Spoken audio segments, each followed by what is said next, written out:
Sevgili izleyenlerimiz, Burdur Gölhisar'ı duymuşsunuzdur ama Gölhisar neyiyle meşhur? Şimdi sizlere onu anlatacağız. 7 saniyelik olay yetiyor meşhur olması için. Efendim merhabalar, kolay gelsin. Sizi tanıyabilir miyim? Sağ olun, hoş geldiniz. Gölhisar Belediyesi'nden Savaş Kağan. Efendim Gölhisar denilince dedik ki en meşhur yiyeceği nedir? Saç kavurma. 7 Neden? saniyede Evet, 7 dana etinden saniyede bir müthiş lezzet. müthiş bir lezzet çıkıyor. Gelin, çıkın gelin. Tadını deneyin. Şimdi 7 saniyede bir et nasıl pişebilir? Çok güzel pişer. Etin kalitesinden, dana eti yöremizden getirdik Gölhisar'dan. Ateşin yoğunluğu, sacımızın özelliği. Bir de kendi sevgimizi katıyoruz. Herkes beğeniyor. Şimdi biz evde etlerimizi pişirirken saatlerce uğraşıyoruz. Ama bir türlü yumuşamıyor, sert kalıyor, şu oluyor, bu oluyor. Burada 7 saniyede nasıl bitiyor bir iş? 7 saniye olayı hayvanın böbrek yağı, büyükbaş hayvanın böbrek yağını eriterek yüksek ateşte özel saçlarda kavurduğumuz için oluyor.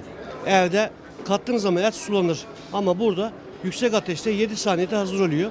Size gösterdiğim zaman inanacaksınız zaten. Dananın sadece böbrek yağı. Evet, sadece böbrek Bunu da yağı. ilk kez duyuyorum. Evet.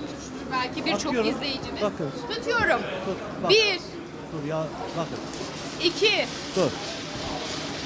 3, Evet. 4, Evet. 5, O bitti o. 6, 7 saniyemiz oldu. Evet, bakın. Tuzunu katıyorum. İşte bu sevgili izleyenler. Pratik 7 saniyede buyurun buradan. Evet. Bakın sizi tadını baktıracağım. En güvenilir et. Etin güzelliğine bir bakar mısınız? Bakın. Şipşak bitti. Evet. Bakın tadına. Afiyet olsun diyoruz. Afiyet olsun. yiyenlere. Güle güle yiyin. Pişmiş. Kavurma tadı farklıdır. Kavurmanın tadı budur işte. Sevgili izleyenler, gerçekten 7 saniyede pişen bir lezzeti ilk defa tanık oldum. Elinize sağlık. Afiyet olsun. Afiyet olsun. Çok teşekkür ederim.